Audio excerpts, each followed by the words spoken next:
They said the cabin was worthless, too broken to sell and too tired to stand, but the dead have a strange way of leaving their brightest truths in places the living are too proud to search.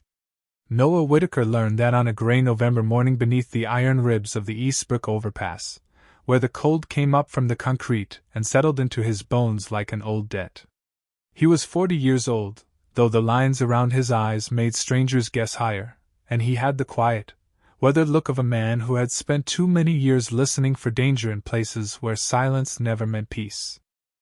His white face was square and rough with a week of stubble, his dark brown hair touched with silver at the temples, and his old army field jacket hung from his broad shoulders as if it remembered a stronger version of him. Beside the rusted pickup that had become his home sat Atlas, a 6-year-old German shepherd with a silver-gray and cream coat, high watchful ears, and amber eyes that seemed to notice everything people tried to hide. Atlas did not beg, did not wander, did not waste movement. He sat with the still patience of a soldier waiting for a signal, his black nose lifting whenever the wind shifted under the bridge. Noah had just finished folding the wool blanket from the truck bed when a black sedan rolled to a careful stop near the curb. It looked too clean for that place, too polished beside the rain-dark pavement and the weeds growing through the cracks. A man in a navy overcoat stepped out holding a leather briefcase close to his chest. He glanced once at Atlas, then at Noah, and his expression softened in the uncomfortable way people soften when they realize pity will not help. "Mr. Whitaker?" he asked. Noah did not answer right away. He rested one hand on Atlas's head, feeling the dog's ears tilt forward beneath his palm. "Depends who's asking." The man introduced himself as Leonard Hayes, an attorney from Cedar Falls, 50 miles north, and said he had been trying to find Noah for almost 3 months. That alone made Noah's throat tighten. No one had been looking for him in a long time, not unless he owed them money or had parked somewhere he was not supposed to sleep. Leonard opened the briefcase and removed a thick envelope sealed with a strip of aging tape. Across the front, in handwriting Noah had not seen since childhood, was his name. Noah Whitaker. The letters were steady but familiar, each one leaning slightly to the right. Samuel's handwriting. For a moment the traffic above them faded, and all Noah heard was the soft scrape of Atlas's claws on the concrete as the dog stood. Samuel Whitaker had been Noah's older brother, the boy who once carried him across flooded ditches, the man who later stopped answering letters, the ghost Noah had blamed for leaving when their family cracked apart. "I'm sorry," Leonard said quietly. "Your brother passed away in August." Noah looked toward the river beyond the overpass, where the water moved brown and slow beneath a sky the color of worn tin. He had imagined Samuel angry, stubborn, maybe drunk somewhere in the mountains, but alive. Alive left room for apology. Alive left room for one more sentence. Dead closed the door without asking if you were ready. Leonard gave him a minute, then explained that Samuel had left a will. There was no bank account worth mentioning, no insurance, no fine house on a clean street. Only a cabin on Black Cedar Ridge, 12 acres of rocky timberland, and whatever contents remained inside. The attorney's voice was careful when he described it, as if softening the blow before it landed. The roof was failing. The porch had partly sunk. The county had nearly condemned it twice. Locals called it the dead cabin because no one believed anything good could live there anymore. Noah almost laughed, but the sound never reached his mouth. His brother had found a way to leave him something that looked exactly like his life, broken, unwanted, and one storm away from collapsing.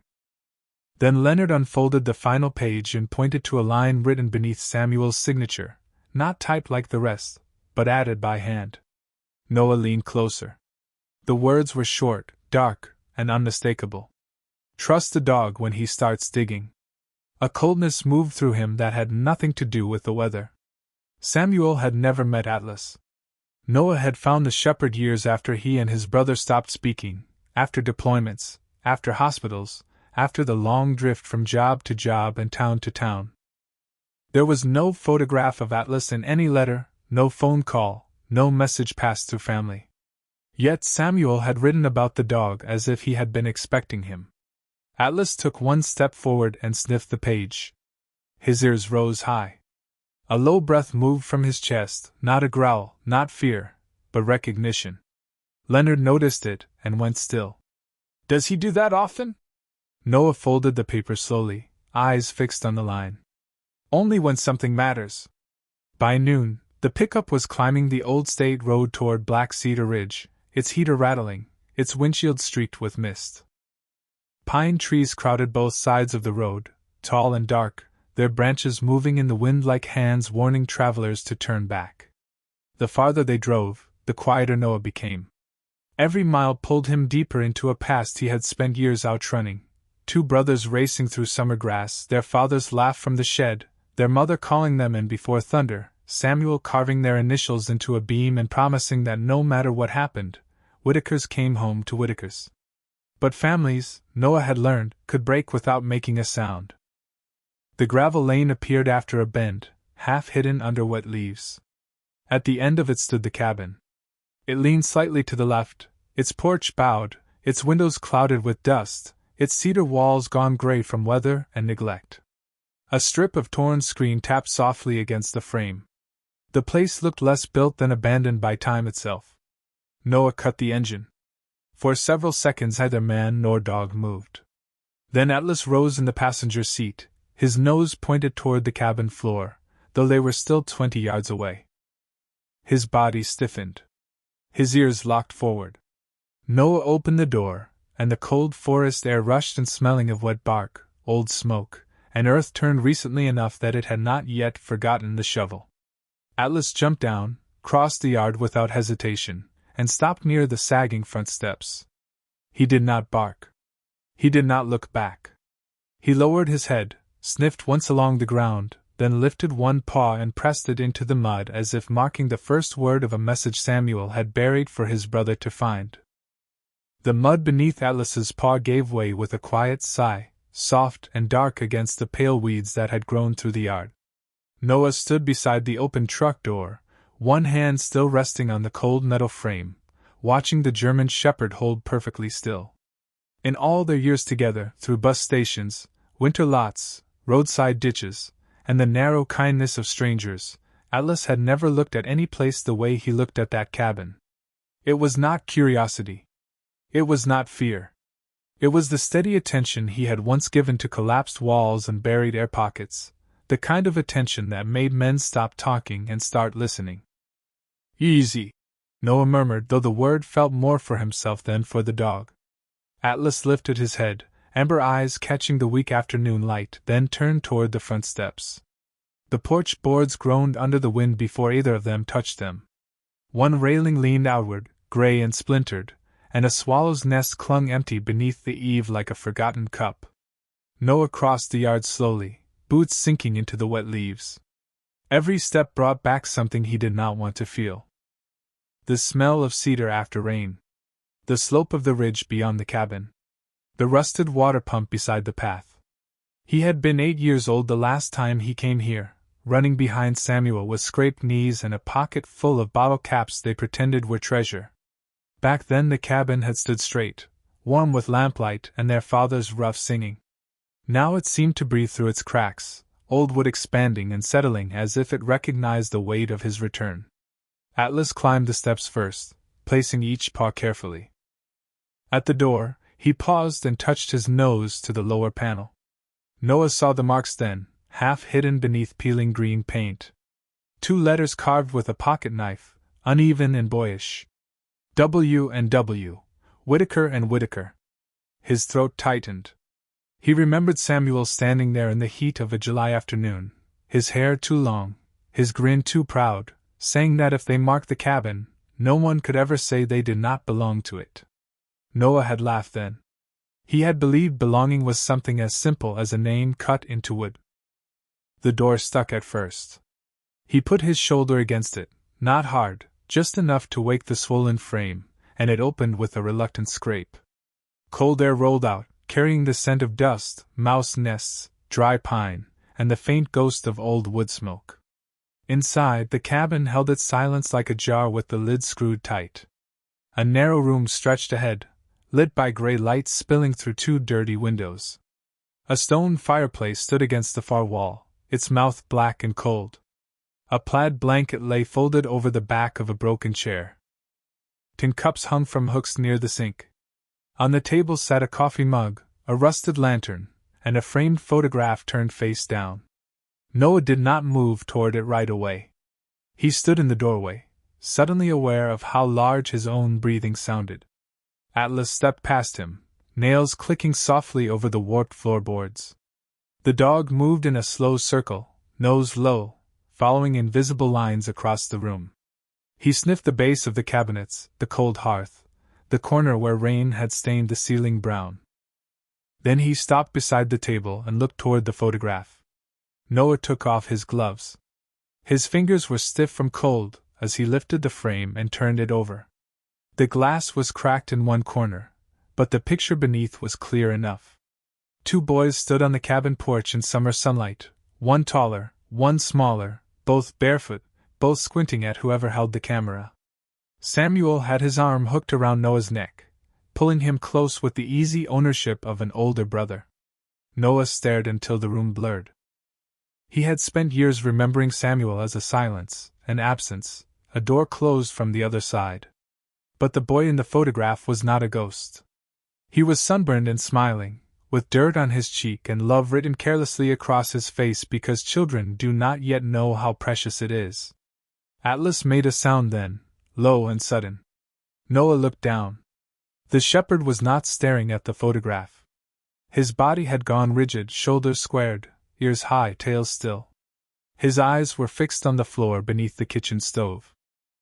Noah followed his gaze to a row of boards darker than the rest, cupped upward from years of damp. "What is it, boy?" Atlas took 2 steps forward and sniffed along the seam between the planks. Then he scratched once. The sound was soft but sharp in the empty cabin. He scratched again, slower this time, then stopped and looked back at Noah. Outside, the wind slipped around the walls, making the old screen tap against the window frame. Noah set the photograph carefully on the table. The attorney's page returned to him with strange weight. "Trust the dog when he starts digging." He crouched beside Atlas, pressing his palm against the floor. The wood was cold, but beneath it came the faintest difference, not a sound exactly, more like a hollow feeling traveling into his bones. Years ago, Noah had learned how to sense empty space beneath stone, how to read ground that did not answer like ground should. He swallowed hard and ran his hand along the edge of the board. There, nearly hidden under grime, was a notch too clean to be weather damage. Samuel had cut it deliberately. Noah searched the room and found an old screwdriver in a coffee can near the sink. The handle was cracked, the metal spotted with rust, but it was enough. He worked it gently into the seam and lifted. The board resisted, then gave with a tired pop. Dust rose in a small cloud. Atlas backed up but kept his nose pointed down, breathing fast through his nostrils. Beneath the loose plank was not open dirt, as Noah expected, but a square of canvas folded tight around something small. He lifted it out and set it on the table. For a moment he only looked at it. The canvas was tied with twine, the knot neat and patient, the way Samuel used to tie fishing lines so it would never slip. Noah untied it slowly. Inside lay a black iron key, a tarnished military challenge coin, and a cassette tape in a clear plastic case. A strip of masking tape ran across the front. The ink had faded, but the words were still readable. For Noah, when he finally comes home. The cabin seemed to grow quieter around him. Atlas sat beside his knee, close enough that Noah could feel the warmth of him through his jeans. Noah picked up the challenge coin first. On one side was the emblem of his old engineering battalion. On the other side, scratched by hand, were 2 initials. S.W. Samuel Whitaker. Noah closed his fingers around it, and for the first time that day, grief did not arrive as a storm. It came as a small, steady ache, like a porch light left burning for someone who had taken too long to find the road back. Somewhere in the wall, a loose nail ticked softly with the wind. Atlas leaned forward and touched his nose to the cassette case. Noah looked toward the dark cabinets, the dead fireplace, the broken chair, and the photograph of 2 brothers standing in a younger son. He had come expecting rot, debt, and one last insult from a life that had taken too much. Instead, hidden beneath a kitchen floor in a cabin everyone called worthless, Samuel had left him a voice waiting in the dust. Noah found the cassette player in the bottom drawer of the kitchen cabinet, beneath a stack of brittle road maps, 2 candles melted sideways from summer heat, and a box of kitchen matches that smelled faintly of sulfur and old paper. It was a small silver recorder with a cracked speaker and one strip of black tape wrapped around the battery cover. For a while he only held it in his hands. The plastic had yellowed with age, and dust clung to the corners, but when he pressed the eject button, the lid opened with a soft mechanical click that sounded too alive inside the empty cabin. Atlas sat close beside him, his ears lifted, his amber eyes moving between Noah's face and the tape as if he understood that some voices need courage before they can be heard. Outside, late afternoon settled over Black Cedar Ridge in thin blue shadows. The sky had lowered behind the pines, and the first smell of coming rain drifted through the broken window screen. Noah set the recorder on the table, slid the cassette into place, and hesitated with one finger over the play button. It was strange how a man could face storms, hunger, winter roads, and the hard stare of strangers, yet fear one small square of plastic because it carried the possibility of forgiveness. At last, he pressed play. The tape hissed first, a long, dusty breath from another year. Then came a cough, faint static, and Samuel Whitaker's voice. Older. Weaker. Still unmistakably his. Noah, the voice said, and the sound of his name in his brother's mouth nearly broke something open inside him. Noah gripped the edge of the table until his knuckles paled. Atlas leaned against his leg, warm and steady. Samuel breathed softly through the speaker, and somewhere behind the recording a clock ticked, slow and patient. If you are hearing this, then you made it back. Maybe not when I hoped. Maybe not in the way I prayed for. But you came home, little brother. That is enough for today. Noah shut his eyes. Little brother. No one had called him that in more than 20 years. The tape crackled, then continued. Samuel said he had searched for Noah after their mother died, after the old house in Carver County was sold, after every letter came back with stamped marks and no forwarding address. He had gone to shelters in Spokane, repair yards in Idaho, a veteran's office in Montana, and once to a hospital in Missouri because someone told him a man with Noah's name had been there. I was always late, Samuel said, his voice thinning with regret. That was my sin. I loved you, but I was always late.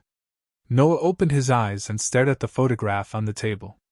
The 2 boys in the frame seemed impossibly young, untouched by the years that waited for them like weather beyond a hill. Samuel's voice dropped lower. I need you to listen to me carefully. The cabin is not a gift because it is pretty. It is not pretty. It was never meant to be. Dad built it as a place to hide the truth until the town was brave enough to hear it. I spent the last 10 years trying to finish what he started, but my heart got weaker, and the ridge got harder to climb. So I left signs where I could. I left the first one under the floor because I knew a trained dog would hear the hollow.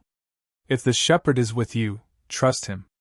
I do not know his name, but I dreamed of him twice. A gray shepherd at your side, standing in the doorway like he had been sent ahead of you. Noah turned slowly toward Atlas. The German shepherd had gone completely still. His eyes were fixed on the darkened window, though there was nothing outside but pine trunks and moving dusk. Noah felt the small hairs rise along the back of his neck. He did not scare easily, and he did not hand his belief to every strange thing the world offered, but some moments arrive with a weight too gentle to be called fear and too exact to be called chance. Samuel had dreamed of a dog he had never seen. Atlas lowered his head and gave one quiet breath, almost like an answer. The tape played on. Samuel explained that their father, William Whitaker, had worked maintenance for a timber company that once owned half the ridge. In those days, Black Cedar Creek ran so clear that people filled jugs from it on Sunday drives. Then the fish disappeared. The moss turned pale along the stones. Children were told not to wade barefoot anymore. William found records, samples, and photographs that proved the company had been hiding what it had done to the watershed. He copied everything, stored it beneath the ridge, and planned to take it to the county. But then he became sick, and after he passed, the company called him unstable. They said he had imagined things. They said grief had made his sons repeat old stories. They said the Whitakers were trouble. Samuel paused on the tape for so long Noah thought the machine had stopped. Then came his brother's voice, softer than before. I believed them for a while. I let them make me ashamed of our own name. That is the part one regret most. The cabin gave a quiet creak as rain began to touch the roof, each drop finding the weak places, each sound small but clear. Noah sat motionless, hearing not just Samuel, but the shape of everything that had gone wrong. Their father's silence. Their mother's worry. Samuel's distance. His own leaving. All of it had been tangled around a secret buried in land no one wanted to look at. The key opens the first hatch, Samuel said. Not the second. For that, you will need what Dad left near the Black Cedar. The tree split at the base, the one behind the cabin where the ground stays soft even in frost. If the dog starts digging there, do not stop him. At that exact moment, Atlas stood. The movement was so sudden that the chair legs scraped beneath Noah as he turned. The dog crossed the room, not toward the door at first, but toward the back wall where a narrow window looked out over the slope. He pressed his nose to the glass. His ears rose high, and a low, urgent sound rolled from his chest, not loud, not angry, but certain. Noah stopped the tape. The silence after Samuel's voice felt enormous. Rain whispered across the cabin roof. Atlas looked back once, then went to the door and touched the handle with his nose. Noah slipped the black key into his jacket pocket, took the flashlight from his pack, and followed him into the damp evening. Behind the cabin, the forest opened into a patch of weeds and wet stones. 20 yards beyond it stood the black cedar, older than the roof, older than the road, its trunk split low in a dark V like a wound that had healed around itself. Atlas reached it first. He sniffed the base once, then began to dig. Atlas dug as if the earth itself had called his name. His front paws moved in quick, certain strokes, throwing wet soil behind him in dark arcs that spotted Noah's boots and the cuffs of his jeans.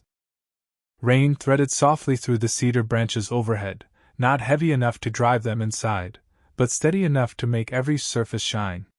The black cedar stood above them like an old witness, its split trunk holding shadows even in the gray evening, and the ground at its base was strangely warm beneath the first few inches, looser than it should have been after years of weather. Noah knelt beside the German shepherd and touched the soil with his bare fingers. It gave way easily, rich and black, smelling of roots, rust, and something sealed away from air for a very long time. Slow down, boy, he said gently, but Atlas did not stop. He only shifted to the left, sniffed hard, and scratched again in a smaller circle, marking the place with a precision that made Noah's chest tighten. This was not the wild digging of an animal chasing a scent. This was a search pattern. This was training. This was memory working through instinct. Noah went back to the cabin and returned with the short-handled shovel he had seen hanging in the mudroom. The handle was worn smooth by older hands, and when he gripped it, he wondered how many nights Samuel had stood in this same rain, digging alone beneath this same tree, too sick to finish and too stubborn to quit. The first few scoops came up soft. Then the shovel struck something with a muted metallic note that traveled through the wet ground and into Noah's arms. Atlas froze instantly. His ears rose. His eyes locked on the hole. Noah cleared the soil with his hands, careful now, brushing mud away from a flat iron surface nearly 3 feet across. It was not a box. It was a hatch, round at the corners, set into a square frame of old concrete hidden under roots and clay. A ring handle lay folded into a groove, rusted but still whole. Beside it was a small keyhole blackened by time. Noah sat back on his heels, breathing slowly. Above him, the wind moved through the cedar with a low, patient murmur, and for one strange second, the entire ridge seemed to hold still. He reached into his jacket and pulled out the black iron key. It felt heavier than before, as if it had been waiting for this lock long enough to gather the weight of every year between then and now. He slid it in. At first, nothing happened. The key resisted, stuck in the old mechanism.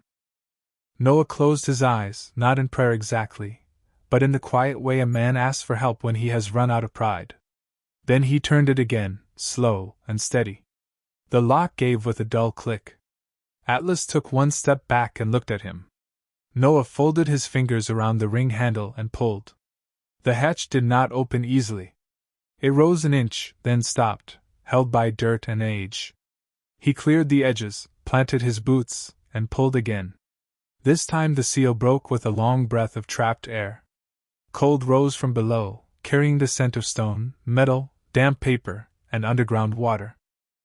Atlas lowered his head and sniffed into the darkness, but he did not whine. He did not retreat. He simply waited, as if the door had opened to a place he already trusted. Noah shined his flashlight down. A narrow stairway descended beneath the roots, its concrete steps dark with moisture but intact. Old electrical conduit ran along the left wall. White chalk arrows marked the right, some faded, some fresh enough to make Noah wonder how near the end Samuel had still been coming here. The beam of light reached only 15 or 20 feet before the stairway turned into deeper shadow. Noah went back inside the cabin for his pack, a lantern, and the cassette recorder. He almost left the tape behind, then thought better of it, and tucked it carefully into the inside pocket of his jacket. When he returned, Atlas was sitting beside the open hatch, rain purling along his fur, his eyes never leaving the stairs. "You understand this better than I do you not?" Noah whispered. Atlas blinked once. Together they went down. Each step carried them farther from the sound of rain, and closer to the hush beneath the ridge. The air cooled quickly. Noah kept one hand on the wall, feeling the rough concrete beneath his palm, while Atlas moved ahead at a measured pace, his nose working, his tail level, his paws making soft pads against the damp floor. At the turn in the stairs, Noah saw the first signs Samuel had left below ground. It was written in chalk on the wall, the letters shaky but readable. "Keep going, little brother." Noah stopped. The words caught him in the chest more sharply than any grand confession could have. He touched them with 2 fingers, and chalk dust came away pale on his skin. The tunnel beyond was only wide enough for one man and a dog, reinforced with old timber beams that smelled of cedar oil and earth. Small glass jars hung from nails along the wall, each one holding a stub of candle burned down to different heights. Samuel had not just found this place. He had worked here. Waited here. Maybe prayed here. The tunnel sloped gently downward, following the sound of water that grew clearer with every yard.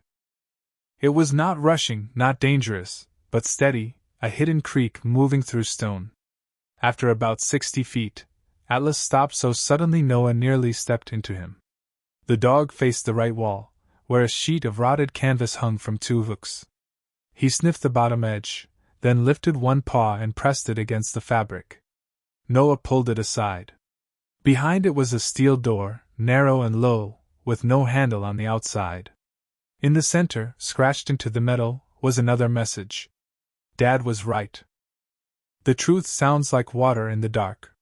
Noah's flashlight trembled slightly in his hand. He looked down and saw something resting at the base of the door, half covered in dust, a small wooden box, sealed with brass latches. Atlas nudged it once with his nose, then sat. Noah knelt and opened it. Inside lay a second key, a folded map of Black Cedar Ridge, and a photograph of their father standing beside the creek, holding up a clear glass jar filled with water that caught the sunlight like a piece of sky. On the back, in Samuel's handwriting, were 5 words that made Noah forget the cold. He tried to save everyone.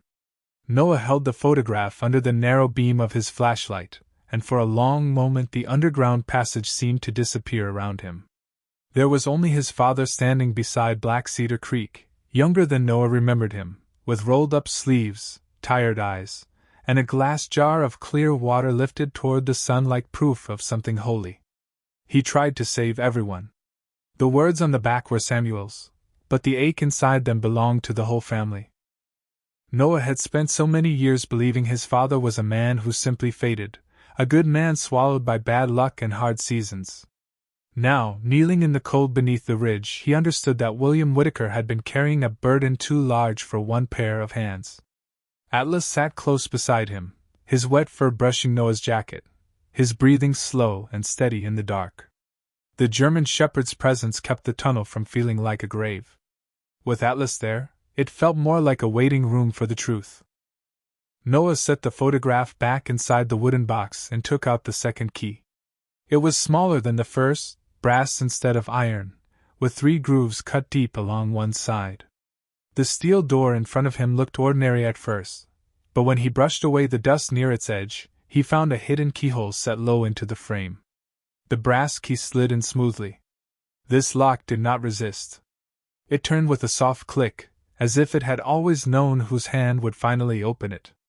Noah pulled, and the door swung inward on quiet hinges. Beyond it lay a room that should not have existed beneath a broken cabin. It was small, maybe 12 feet wide and 16 feet long, with concrete walls, cedar beams, and a dry plank floor raised above the stone. Shelves lined both sides, carefully built and carefully filled. Glass jars stood in rows, each labeled with dates from more than 30 years ago. Manila folders were stacked in metal file boxes. Rolled maps rested in a wooden rack. A worktable sat at the center of the room beneath a battery lantern, long dead, and on the wall above it hung a large map of Black Cedar Ridge, marked with red pencil circles around creek bends, old logging roads, and places where the ridge dipped toward town. Noah stepped inside slowly, afraid that moving too quickly might disturb the patience that had kept the room alive all these years.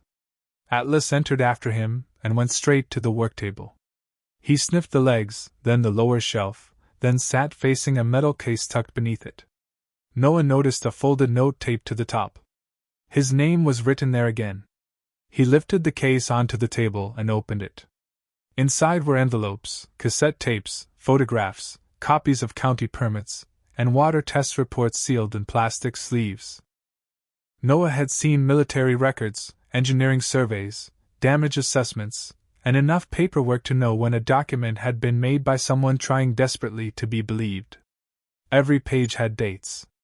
Every photograph had a location. Every sample jar had a number matching the map on the wall. William Whitaker had not guessed. He had documented. He had watched the creek change and written down what others tried not to see. Noah removed one photograph from the stack. It showed Black Cedar Creek in spring, running clear between moss-covered stones. The next photograph, dated 2 years later, showed the same bend dull and cloudy, the bank stained pale, the ferns near the water curled at the edges. There were letters from neighbors thanking William for checking their wells. There were notes from town meetings where his concerns had been dismissed with polite words and tired smiles. There was a letter from Samuel, written years after their father's passing, promising that he would keep the records safe until Noah came home. Noah lowered himself into the wooden chair, and the old joints gave a gentle creak beneath him. The room smelled of paper, cedar oil, and stone water. Somewhere beyond the back wall, the hidden creek moved in its underground channel with a sound like soft applause, patient and constant. He reached into his jacket and removed the cassette recorder. The tape from the cabin was still inside. His thumb found the play button again. Samuel's voice returned in a whisper of static. "If you found the room, then Atlas led you right. I am calling him Atlas because that is what he feels like in the dream. Like something strong enough to carry what men cannot." Noah looked down at the dog. Atlas tilted his head, hearing his name in a voice from a man he had never met, and Noah felt that strange, gentle weight again, the feeling that some mercies arrive long before anyone knows they are needed. Samuel continued, explaining how their father had gathered evidence after the timber company began using old holding ponds above the creek. He had not wanted revenge. He wanted the water cleaned, the wells tested, the families warned, and the ridge protected before more damage was done. But the company had money, attorneys, and friends in offices where men in work boots were expected to speak only when spoken to. After William died, people called him confused. Later, they called Samuel the same. "That is how they bury a truth without a shovel," Samuel said. "They make the honest man sound lonely." Noah shut his eyes. He saw his father at the kitchen table, writing by lamplight while everyone else slept. He saw Samuel older, thinner, walking down into this room again and again with a weak heart and a stubborn promise. The story of his family had never been about shame. It had been about endurance. Atlas suddenly rose and moved to the far wall. He sniffed along a low shelf, then nudged a file box with his nose. Noah stood and opened it. Inside was a deed packet, thicker than the others, tied with a blue ribbon. The top page bore the county seal. Beneath it were surveys of land parcels surrounding the creek, including the cabin lot, the cedar grove, the spring meadow, and a long strip following the water all the way toward Eastbrook. The final document made Noah go still. It was a transfer agreement signed by Samuel only 6 months before he died, naming Noah as sole heir to every remaining acre of Whitaker land. Not 12 acres, as Leonard had said at the overpass. 243 acres of ridge, timber, creek, and spring, land everyone thought had been sold decades ago. Folded inside was another note from Samuel. The cabin is broken because I spent everything protecting what was under it. Do not hate me for leaving you ruins. Sometimes ruins are the only walls strong enough to guard a miracle. Noah read the note twice, then a third time. His hands trembled, but not from the cold. Above them, rain tapped faintly through layers of earth and roof and time. Below them, clean water moved in the dark. And beside him, Atlas pressed his shoulder against Noah's leg, as if reminding him that the first step home is not always upward. Sometimes, a man has to go beneath the place he lost everything to find what love kept safe for him. Noah carried the deed packet out of the hidden room as if it were something living. The papers rested inside his jacket, close to his chest, wrapped in the same canvas that had held the first key, and every step back through the tunnel felt different from the steps that had brought him in. He had gone below the ridge as a man expecting one more cruel joke from the past.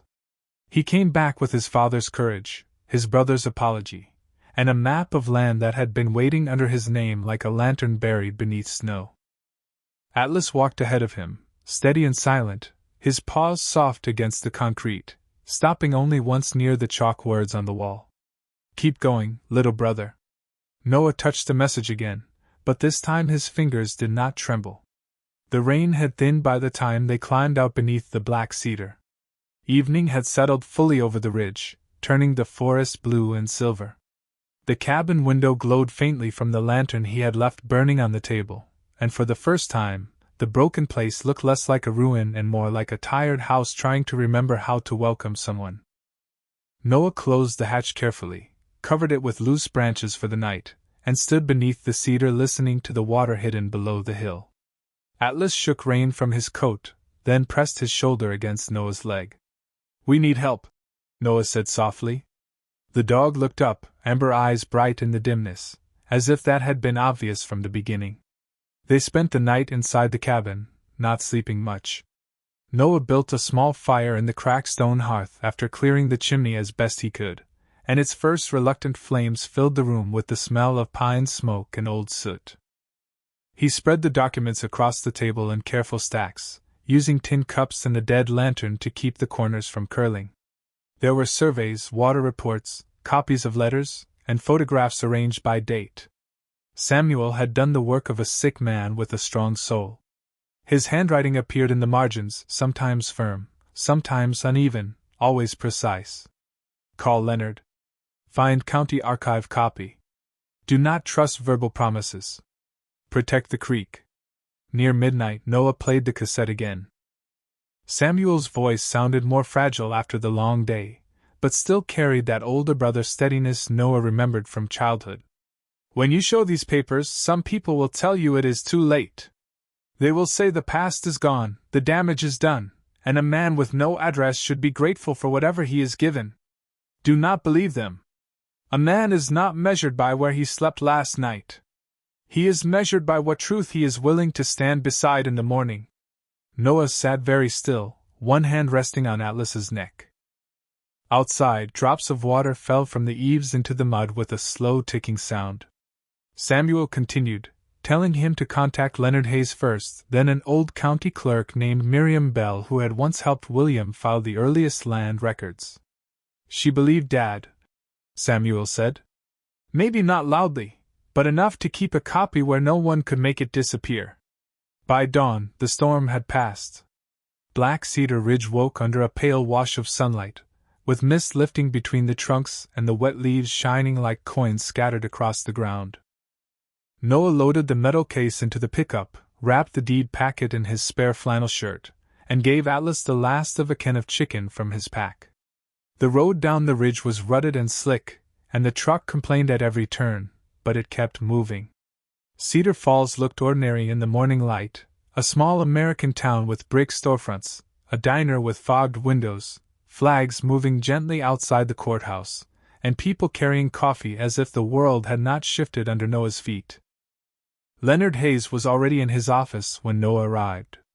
The attorney looked surprised to see him, then more surprised when Noah set the metal case on the conference table. Atlas sat beside the chair, calm but watchful, his ears angled toward every sound in the hallway. Leonard opened the first folder with the careful politeness of a man expecting sentimental keepsakes. By the third document, he had stopped speaking. By the 10th, he had taken off his glasses and was rubbing the bridge of his nose. "Mr. Whitaker," he said at last, his voice low, "this is not a cabin inheritance." Noah looked toward the window, where sunlight touched the dust along the sill. "I am starting to understand that." Leonard spread the surveys side by side. "If these records are valid, your brother left you a controlling claim over most of Black Cedar Ridge, including the spring basin and the creek corridor. There are conservation easements drafted here, mineral exclusions, water protections, and old contamination reports. This is substantial. More than substantial." He glanced at Atlas, who had lowered his head to his paws but kept his eyes open. "And there is something else. A company filed an inquiry last month to purchase distressed land parcels along that ridge. They claimed the Whitaker property had no clear air." Noah felt the room grow quiet in a familiar way, the kind of quiet that comes before a choice. Not danger, not panic, just the old understanding that someone had counted on him staying lost. Leonard reached for the phone and called the county archives. An hour later, they were walking into the courthouse, where the floors smelled of lemon polish and old paper. Miriam Bell, 81 years old with white hair pinned neatly behind her ears, stood behind the records desk as if she had been expecting them for 30 years. When Leonard said Noah's name, her eyes filled, not with pity, but recognition. "William's boy," she whispered. Noah nodded because words were suddenly hard to find. Miriam came around the desk slowly, and took both his hands in hers. Her palms were thin and warm. "Your father was an honest man," she said. "So was Samuel. I am sorry the town made truth feel lonely for your family." Behind Noah, Atlas gave one soft bark, clear and gentle, and the sound echoed through the courthouse hallway like a small bell. Miriam smiled through tears and led them to a locked archive room, where a gray metal cabinet stood beneath a high window. From the back of the bottom drawer, she removed a sealed folder marked with William Whitaker's name. "He asked me to keep this," she said. "He told me someday one of his sons would come for it." Noah opened the folder and found the final piece, a notarized statement, old water rights, and a handwritten letter from his father addressed to both brothers. The first line blurred before he could finish it. "My sons, if you are reading this, then the ridge has remembered you." William Whitaker's letter had been folded so carefully that the creases looked almost sacred. Noah held it in the quiet archive room while morning light fell through the high courthouse window and turned the dust in the air to gold. For a long moment, he could not make himself read past the first line. "My sons, if you are reading this, then the ridge has remembered you." The words felt impossible, as if his father had reached through 30 years of silence, and placed a steady hand on his shoulder. Miriam Bell stood near the cabinet with her hands folded, giving him the dignity of time. Leonard Hayes waited beside the records table, his legal pad untouched.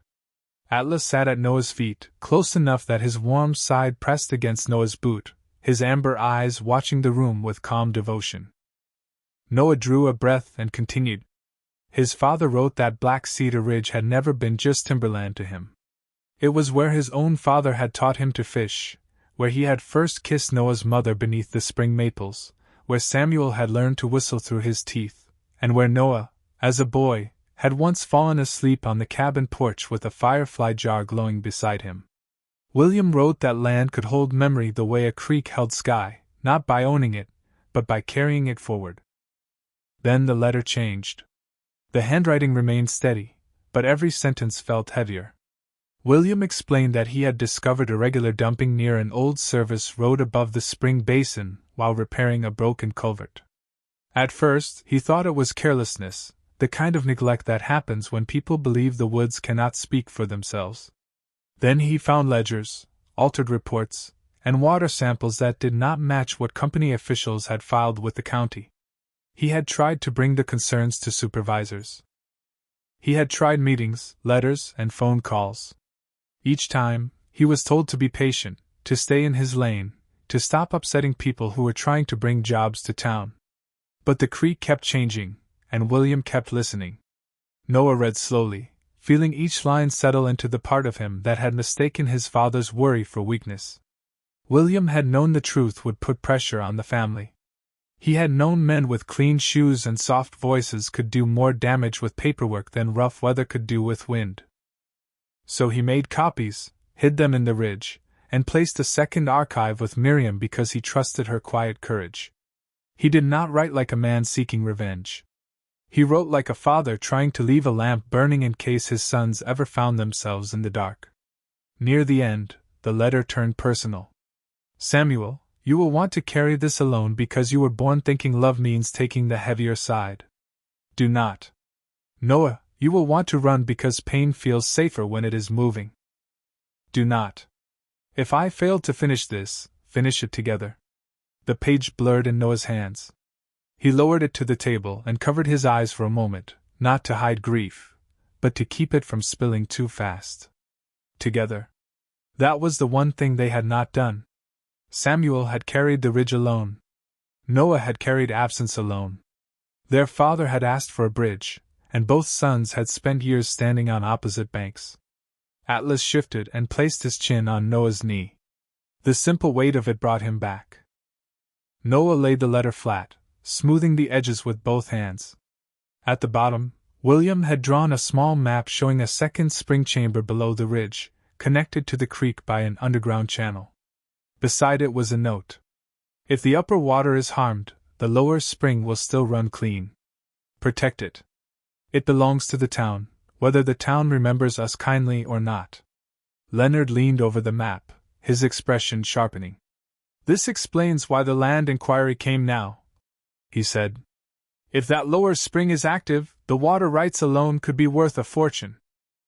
And if the old contamination records prove what your father found, there may be enough here to stop any sale or development until a full review is completed. Miriam nodded slowly. People used to say there was a hidden spring under that ridge. Most called it folklore. William never did.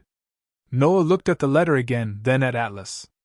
The German shepherd had lifted his head, ears angled toward the hallway. A second later, footsteps approached, brisk and polished against the courthouse floor. Leonard gathered the documents with practiced speed, but the door opened before he could finish. A man in a charcoal coat stepped inside with a smile that had no warmth in it. He introduced himself as Garrett Pike, a representative for Northline Resource Group, the company interested in the ridge parcels. He said he had heard there might be confusion about the Whitaker property, and wanted to help resolve matters quickly. His voice was pleasant, smooth as fresh paint over old rot. Noah stood. He did not raise his voice. He did not step forward. He only placed one hand on the folder containing his father's letter. Atlas rose beside him, silent and steady. Garrett glanced at the dog, then at Noah's worn jacket, muddy boots, and unshaven face. For half a second, something like dismissal crossed his eyes. Noah had seen that look before in shelters, job offices, waiting rooms, and diner booths where people measured a man by the state of his coat. Garrett explained that the ridge was unsafe, environmentally uncertain, and likely more burden than blessing. Northline, he said, could offer a fair settlement, enough to let Noah start over somewhere easier. The word start over landed strangely. Noah thought of the cabin leaning in the rain, Samuel's chalk message in the tunnel, William's jar of clear water lifted towards sunlight, and Atlas digging with absolute faith beneath the cedar tree. He understood then that easier was not always kinder. Sometimes easier was the name people gave to surrender when they wanted it to sound generous. Leonard cleared his throat and informed Garrett that no sale would be discussed, no transfer considered, and no claim accepted until the recovered records were reviewed by the county, the state environmental office, and a conservation attorney. Garrett's smile thinned. He said paperwork could be misunderstood. Old grief could color old accusations. Families sometimes made legends out of disappointments. At that, Miriam Bell stepped forward, small, white-haired, and unshaken. "I notarized William Whitaker's statement myself," she said. "And I kept the archive because I knew the day would come when truth needed a witness." The room fell quiet. Atlas gave one soft bark, not loud, not threatening, but clear enough to make everyone look toward him. Noah rested his hand on the shepherd's back and felt the strong heart beneath the fur. For the first time in years, he did not feel homeless. Not because he had a cabin. Not because he had land. But because he had been given a place to stand. Garrett left with polite words and cold eyes, promising further communication. When the door closed behind him, the archive room seemed to breathe again. Noah picked up his father's letter and folded it along the old creases. He looked at Leonard, then Miriam, then down at Atlas. "We go back to the ridge," he said. "There is still a spring to find." And somewhere beneath Black Cedar, water kept moving through the dark, carrying the truth toward daylight. They returned to Black Cedar Ridge before noon, with the courthouse copies sealed in Leonard's leather case and William's letter resting in Noah's jacket like a second heartbeat. Miriam Bell came with them, wrapped in a pale gray coat, her white hair tucked beneath a knitted hat, because she said some promises were too old to remain indoors.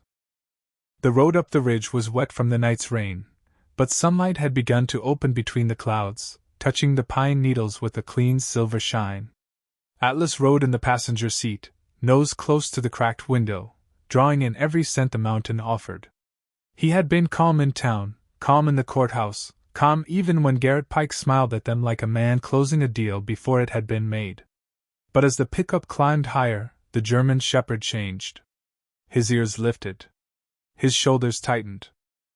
His breathing grew quiet and focused. Noah felt it before he understood it.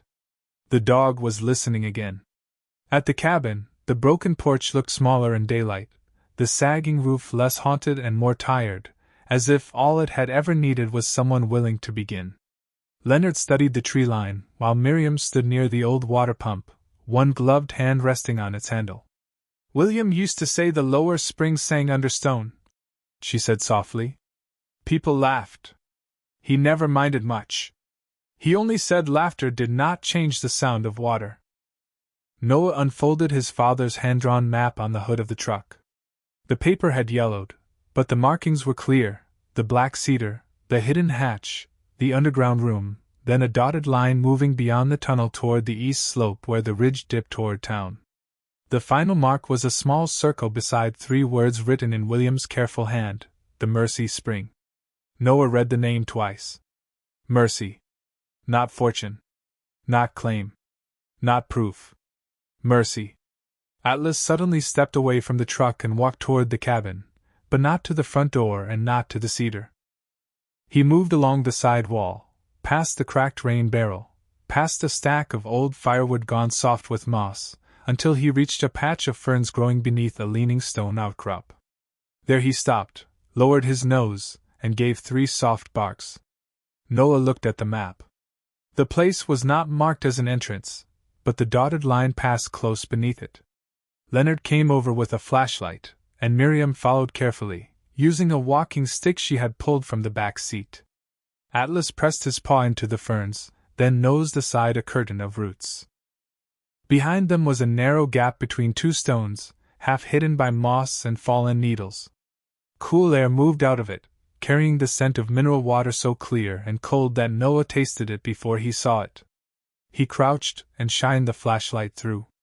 The opening was too small for a man to enter, but not too small for sound. From somewhere inside came a faint, steady trickle. Not the dark underground current they had heard below the cabin, but something lighter, nearer, almost musical. Miriam covered her mouth with one hand. "He was right," she whispered. Noah did not answer. He was watching Atlas. The shepherd had turned away from the stone gap and was climbing the slope above it, nose to the ground, tracing a line only he could read.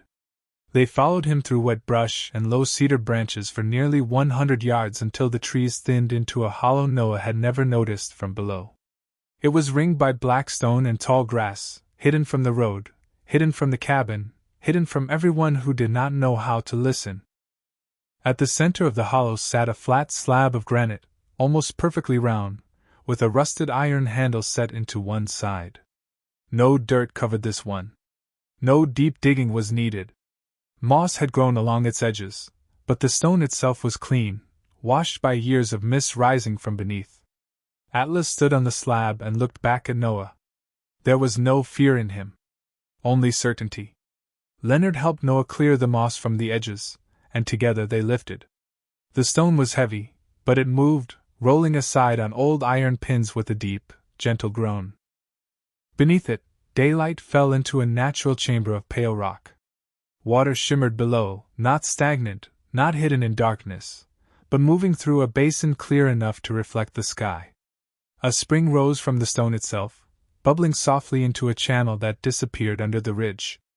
Sunlight reached it through the open hatch and scattered across the water in trembling gold. For a moment, no one spoke. Even Atlas sat down, solemn and still, as if he knew they had found something older than any paper and kinder than any inheritance. Noah climbed down the short stone steps carved into the side of the chamber. The air was cool and clean, filling his lungs in a way that made him realize how long he had been breathing shallowly. At the bottom, he knelt beside the basin and dipped his fingers into the water. It was cold enough to wake every nerve in his hand. He thought of his father holding a jar toward the sun. He thought of Samuel spending his last strength protecting the room below the cabin. He thought of every night he had slept under bridges, believing there was nothing left of his name but failure. Then the water moved around his fingers, bright and alive, and something inside him loosened. Leonard tested the flow with a small field kit from his car, then called a state environmental contact before they had even returned to the surface. Miriam sat on a stone near the hollow's edge, tears slipping quietly down her cheeks. "The town used to draw water from this ridge before the wells," she said. "My mother called it blessed water." Noah stood beside the open spring chamber, Atlas at his side, and watched sunlight move over the basin below. By late afternoon, Leonard had enough confirmation to explain what the documents meant. The Whitaker land was not simply valuable. It controlled the source of the clean lower spring and the protected creek corridor. The old easements William had drafted, the water rights Miriam had preserved, and Samuel's final transfer made Noah the legal guardian of something Northline had spent years trying to acquire quietly. Developers would have paid millions for it. Water companies would have paid more. But William's letter made his intention plain, and Samuel's notes had strengthened it. The spring was to be protected, the ridge restored, and the town given access to clean water under a trust if Noah chose to establish one. Leonard's voice softened when he said the estimated value. Several $1 million at least, likely more once the water rights were fully assessed. Noah listened without moving. Money had a strange sound when it arrived too late to impress grief. It could repair a roof, hire attorneys, buy lumber, and keep the lights on through winter. But it could not bring Samuel back. It could not give his father one public apology. What it could do was answer them. As the sun lowered behind the pines, a truck appeared at the bottom of the lane. Garrett Pike stepped out with two men in clean jackets, stopping when he saw Leonard, Miriam, the open spring chamber, and Atlas standing in front of Noah like a quiet wall. Garrett began with polished words about partnership, opportunity, and responsible development. Noah let him finish. Then he reached into his jacket, unfolded William's letter, and held it in both hands. "My father wanted this ridge to serve the people who lived below it," he said. His voice was calm, but it carried across the hollow. "My brother protected it until I could come home.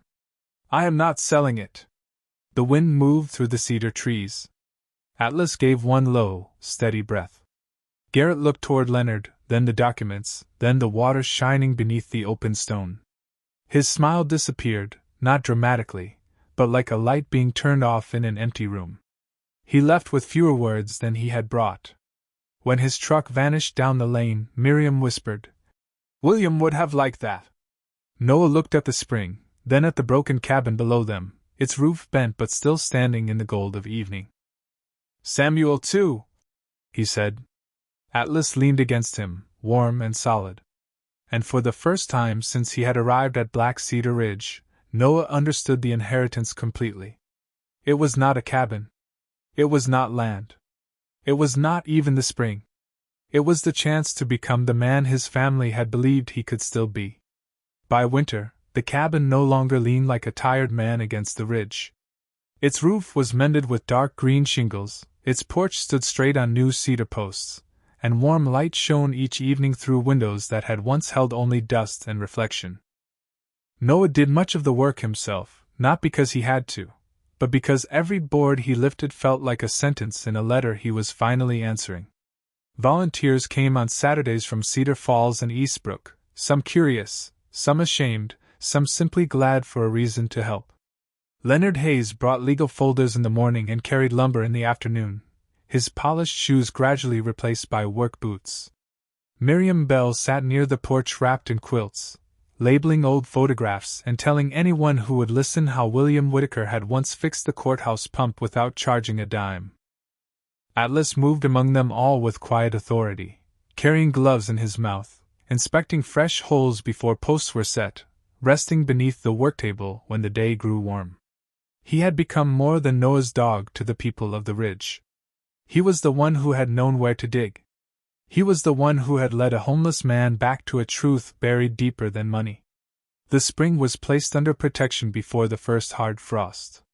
State officials tested the water, walked the creek line, reviewed William's records, and confirmed enough of the old damage to open a full restoration effort. Northline Resource Group withdrew its inquiry after Leonard filed the Conservation Trust and Miriam's archive was entered into the county record. There were no loud confrontations, no grand speeches on courthouse steps, only signatures, surveys, and a slow turning of public memory toward men who had been doubted for too long. The local paper printed William's photograph beside the headline about the restored spring, and beneath it they called him what he had always been, a caretaker of Black Cedar Ridge. Noah stood in the grocery store holding that newspaper with both hands, unable to move for nearly a minute.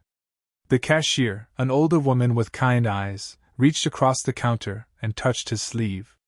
"Your father would be proud," she said. Noah looked down at Atlas, who sat beside the cart with his ears high and his tail still, and answered softly, "I hope Samuel knows too." The money could have changed Noah's life in the simple ways people expected. He could have sold a portion of the land, bought a new truck, found a quiet house somewhere far from wet roofs and old grief. Instead, he used the trust income and a conservation grant to turn the repaired cabin and surrounding acreage into Samuel's Ridge Haven, a small retreat for veterans without homes, widowers learning how to cook for one, and tired people who needed a safe bed while they remembered how to begin again. The first guest was a Marine named Caleb Ross, 62 years old, who arrived with one duffel bag, a broken pair of reading glasses, and the careful silence of a man afraid kindness might disappear if he leaned on it. Noah gave him the room facing the pines. Atlas slept outside Caleb's door the first night, not guarding him from danger, but keeping him company in a language older than words. By spring, 3 small cabins stood along the meadow above the creek, each one painted the soft brown of tree bark, each with a porch wide enough for a chair, a coffee cup, and a morning without shame. The lower spring ran clear beneath its stone cover, and a hand pump near the main path let visitors fill tin cups with water cold enough to make them laugh out loud. On the first Sunday of May, the town gathered at the ridge for a dedication.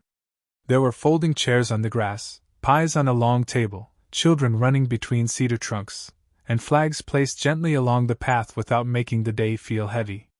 Miriam read a few lines from William's letter. Leonard spoke about the trust. Noah was asked to say something, but when he stood in front of everyone, the words he had planned left him. He looked at the cabin, the porch, the meadow, the spring chamber, the faces of people who had once passed him on sidewalks without knowing his name, and finally at Atlas sitting beside him in the sun. "My brother left me a broken place," Noah said. His voice was rough but steady. "I thought that meant he saw me as broken too. But I was wrong. He left me the only place strong enough to hold what our family protected. He left me a way home." No one clapped at first. The silence that followed was too full for noise. Then Miriam began to applaud softly, and the sound spread across the meadow like rain beginning on leaves. That evening, after everyone had gone and the last lights slipped behind the black cedar trees, Noah walked with Atlas to the spring hollow.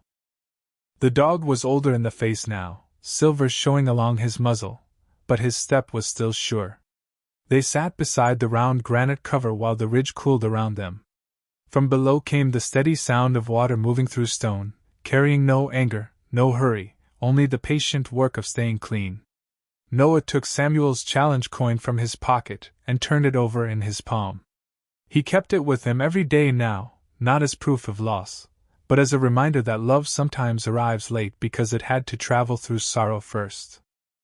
"You were always taking the heavier side," he whispered, thinking of his brother. "But I have it now." Atlas rested his head on Noah's knee, and together they watched the first stars appear above Black Cedar Ridge. The cabin lights glowed below them, warm and golden, each window holding someone who had needed shelter and found more than a roof. Noah no longer heard the old war in the silence. He heard the creak. He heard cedar branches moving in the wind. He heard men laughing softly near the porch as coffee brewed inside. He heard home being rebuilt one ordinary mercy at a time. He had not been looking for a miracle when the attorney found him beneath the overpass. He had only been trying to survive one more cold morning with his dog beside him. But sometimes miracles do not arrive like thunder. Sometimes they wait under floorboards, inside old tapes, beneath cedar roots, and in the faithful paws of a dog who knows exactly where a wounded heart must dig. And sometimes the dead do not leave to abandon us. Sometimes they go ahead, hide a light in the earth, and trust that love will one day lead us back to it.